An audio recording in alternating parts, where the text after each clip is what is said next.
तो मेरे बहुत ही प्रिय और बेहद सम्मानित साथियों, हृदय की असीम गहराइयों से अभिनंदन, बहुत बहुत हार्दिक स्वागत। साथियों, न्यायाधिपति शनिदेव की महादशा कैसी रहती है, इसी पर इस श्रृंखला में हम चर्चा कर रहे हैं। और आज शुक्र देव के टॉरस लग्न अर्थात वृषभ लग्न के बारे में हम चर्चा करेंगे।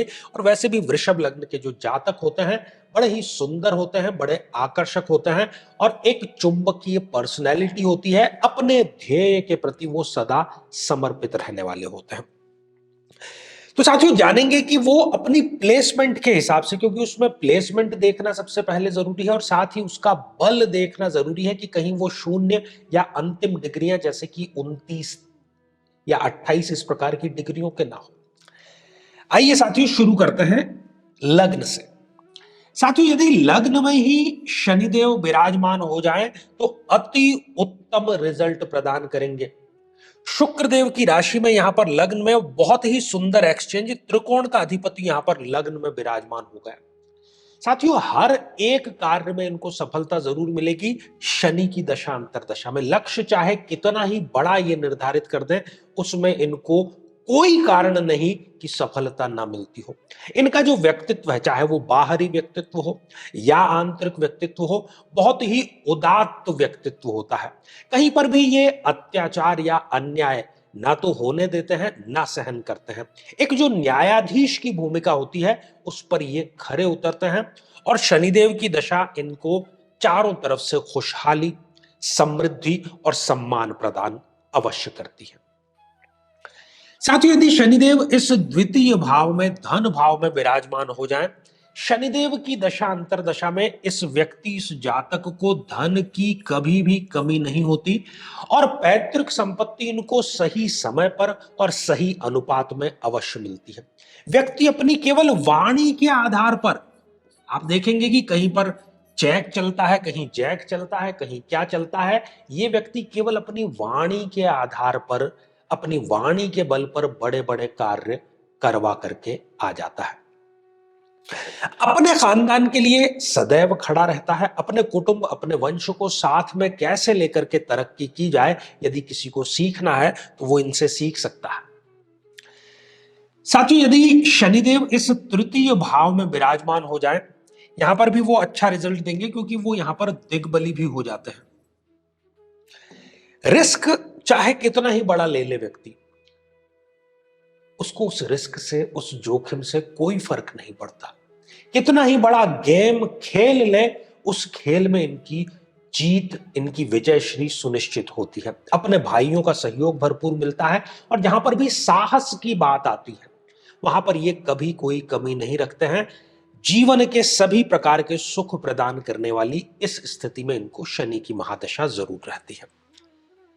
साथियों, यदि शनिदेव इस चतुर्थ भाव में विराजमान हो जाए, माता का लाडला होता है बच्चा, वो हम कहते हैं ना कि ममाज बॉय, वो यहां पर एग्जैक्टली लागू होता है। भूमि में निवेश, रियल एस्टेट, प्लॉट ये खरीदें, चाहे फ्लैट खरीदें, मकान खरीदें, उससे ये बहुत बड़ी संपत्ति बनाते हैं। अपना एक भव्य घर शनि की दशा अंतरदशा में इनका जरूर बनता है। अपनी एक बड़ी लग्जरी गाड़ी ये जरूर खरीदते हैं, लेकिन ये यहां पर कई बार एक्स्ट्रा मैरिटल अफेयर की तरफ भी इनको आकर्षित करने का कार्य कर देता है। साथियों, यदि शनिदेव इस त्रिकोण में विराजमान हो जाए, अत्यंत ही सुंदर एक्सचेंज यहां पर देखने को मिल रहा है। एक त्रिकोण का अधिपति उठ करके दूसरे त्रिकोण में, बहुत ही सुंदर आकस्मिक धन तो जैसे पूरी की पूरी 19 वर्ष की दशा में आता ही रहेगा। जहां से आशा नहीं है, जहां से निराश हो चुके हैं, वहां से भी पैसा इनके पास में आ जाता है। संतान प्रदाता भी है शनिदेव इनको, एक भाग्योदय कारक और स्वस्थ संतान इनको अवश्य मिलती है। और स्त्रियों के लिए भी ये स्थिति खास तौर पर बेहतरीन कही जाती है। संतान के जो सभी सुख हैं वो इनको अवश्य मिलते हैं। प्रेमी प्रेमिका है तो उनके लिए भी यहां पर प्रेम में सफलता सुनिश्चित अवश्य होती है। साथियों, यदि शनिदेव यहां पर उच्च राशि के होकर के विराजमान हो जाए तो यहां पर वो अच्छा रिजल्ट प्रदान करने की स्थिति में नहीं होंगे। भले ही योग कारक है इस कुंडली में, लेकिन वो यहां पर उच्च के होकर के भी अच्छा रिजल्ट प्रदान नहीं करेंगे। ये एक अनुभव सिद्ध बात है। जोड़ों से संबंधित समस्या कई बार पक्षाघात, जिसको कि लकवा, पैरालाइज होना कहते हैं, उसकी समस्या, नर्वस सिस्टम की समस्या, मेंटल टेंशन, डिप्रेशन ये जरूर देता है। व्यक्ति को ऋण ले करके घी पीने की ये आदत दे देता है, और छोटी बड़ी जो जेल यात्रा है वो भी यहां पर अवश्य होती है, और व्यक्ति लगातार अपमानजनक स्थितियों का सामना करता रहता है। तो ये दुखद स्थिति है। साथियों, यदि शनिदेव इस सप्तम भाव में विराजमान हो जाए, यहां पर अति उत्तम रिजल्ट प्रदान करेंगे। थोड़ा सा डिले विवाह में जरूर करा देंगे, लेकिन वो आपकी बेहतरी के लिए ही होगा। दाम्पत्य जीवन बहुत सुंदर होगा। पार्टनरशिप करता है व्यक्ति और उसकी पार्टनरशिप लंबी चलती है, और पार्टनरशिप से ये अच्छा व्यवसाय खड़ा भी करता है और उससे संपत्ति भी अर्जित अवश्य करता है। साथियों, यदि शनिदेव इस अष्टम भाव में विराजमान हो जाएं, यहां पर भी वो एक कार्य ठीक कर देंगे कि इस व्यक्ति की आयु लंबी कर देंगे। लेकिन वही हम कहते हैं ना कि आयु में जो क्वांटिटी है वो चाहे बड़ी हो, लेकिन क्वालिटी अच्छी होना सदैव भारी होता है। यहां पर ये शत्रुओं को इन पर सदैव हावी रखेंगे, यहां पर ससुराल पक्ष को इनका शत्रु बना देंगे। यहां पर पिछला कोई केस ये जरूर खोल करके देते हैं, कोई विभागीय जांच इनके सामने अवश्य आ जाती है, और ये भी अपमानजनक स्थितियां, छोटी बड़ी जेल यात्रा, व्यक्ति डिप्रेशन और नशे का शिकार होते भी यहां पर देखा अवश्य जाता है। साथियों, सर्वोत्तम स्थिति यदि शनिदेव इस स्वग्रही होकर के अपनी ही मकर राशि में यहां पर विराजमान हो, संभवतः लगभग सबसे अच्छी स्थिति इस जन्म पत्रिका में स्वग्रही होगा। व्यक्ति अपनी वर्क लाइफ और स्पिरिचुअल लाइफ इसमें जबरदस्त तालमेल रखता है, बहुत ही सुंदर व्यक्तित्व का धनी होता है, और यात्राएं उसकी तो जो विदेश यात्राएं हैं वो साल में कम से कम 4-5 बार अवश्य होती है। और भाग्य की जैसे कि उसके पास में कुंजी हो, उसके पास में चाबी हो, जो कोई भी कार्य हाथ में लेगा उसमें उसको सफलता सुनिश्चित अवश्य होगी। ऐसी ये शनिदेव की महिमा है। साथियों, यदि शनिदेव इस कर्म भाव में विराजमान हो जाएं, तो पंच महापुरुषों में से एक योग इन्होंने निर्मित कर दिया, और वो हो गया शश योग। जब भी कोई योग कारक ग्रह केंद्र में हो, स्वग्रही या उच्च का, तो वो ये योग बनाता है, जिसको कि हम पंच महापुरुषों में से एक शश योग कहते हैं। पिता का बहुत चहेता होता है। आमतौर पर वो व्यवसाय या तो पिता का ही अपना लेता है, या उससे कुछ जुड़ा, उससे मिलता जुलता रहता है। अपने फील्ड का महारथी होता है, अपने फील्ड में उसको एक सेलिब्रिटी का दर्जा प्राप्त होता है, और बहुत ही अनुशासित ढंग से अपना कार्य करना पसंद करता है। यही उसकी सफलता की कुंजी भी होती है। साथियों, यदि ये स्टूडेंट की हम बात करें, तो ऐसा जो स्टूडेंट है वो चाहे कितना ही बड़ा एग्जाम, चाहे आईएएस, पीसीएस, उसको वो पहले या दूसरे अटेम्प्ट में अवश्य निकाल देता है, इसमें कोई दो राय नहीं।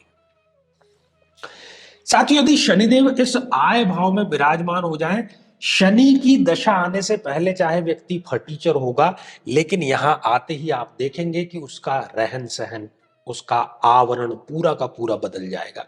हर एक इच्छा 19 वर्ष की दशा में शनिदेव इनकी पूरी करके ही छोड़ेंगे। इच्छा पूरी न हो ऐसा कोई कारण नहीं है।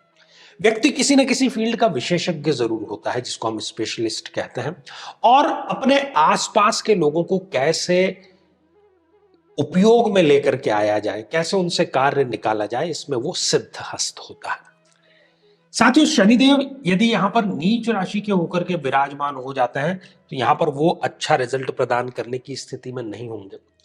वृद्धावस्था में घुटनों, पैरों से संबंधित समस्या, गठिया की एक्सट्रीम समस्या यहां पर वो देते हैं। खर्चे इतने अधिक होते हैं कि व्यक्ति कभी खर्चों से ही उबर नहीं पाता। 1000 रुपए कमाता है तो 1500 का खर्चा तैयार, 1500 कमाता है तो 3000 का खर्चा तैयार ही रहता है उसके। और विदेश में जाकर के कोई बहुत बड़ा धोखा उसको अवश्य मिलता है, या वो विदेश जिस पर्पस से जाता है वो पर्पस कभी उसका पूरा नहीं हो पाता। तो साथियों, वृषभ लग्न की इस जन्म पत्रिका में शनिदेव योग कारक है। अधिकांश मामलों में वो अच्छा रिजल्ट प्रदान करते हैं, लेकिन जहां पर वो रिजल्ट प्रदान बुरा कर रहे हैं, ऐसे में आपको शनि के दान करने चाहिए। अन्यथा शनिदेव की जो महादशा है, उस महादशा मंत्र साधना जरूर आपको करनी चाहिए। और यदि आप भी चाहते हैं कि आपकी कुंडली का विश्लेषण हो, समस्या का समाधान हो, और आपकी समस्या की जड़ तक पहुंचा जाए कि आखिर कहां से ये समस्या आ रही है। तो आगामी समय में मैं स्वयं इन शहरों में उपस्थित रहूंगा। आप समय लेकर के मिल सकते हैं या टेलीफोनिक अपॉइंटमेंट भी आप ले सकते हैं। और हमारे जोधपुर राजस्थान कार्यालय में प्रतिदिन सायं 5 बजे विशेष सत्रों का हम आयोजन करते हैं, जो कि लगभग निःशुल्क ही होता है। उसमें आपकी जिज्ञासाओं के समाधान, प्रश्नों के उत्तर यदि आप प्राप्त करना चाहें तो उसके लिए भी आप टेलीफोन पर जरूर अपनी जो जिज्ञासा है वो बता सकते हैं। तो श्रृंखला ये हमारी आगे भी जारी रहेगी। आज के लिए केवल इतना ही, और इसी मंगल कामना के साथ में कि आप सभी स्वस्थ, समृद्ध और शांतिपूर्वक जीवन व्यतीत करें। नमस्कार।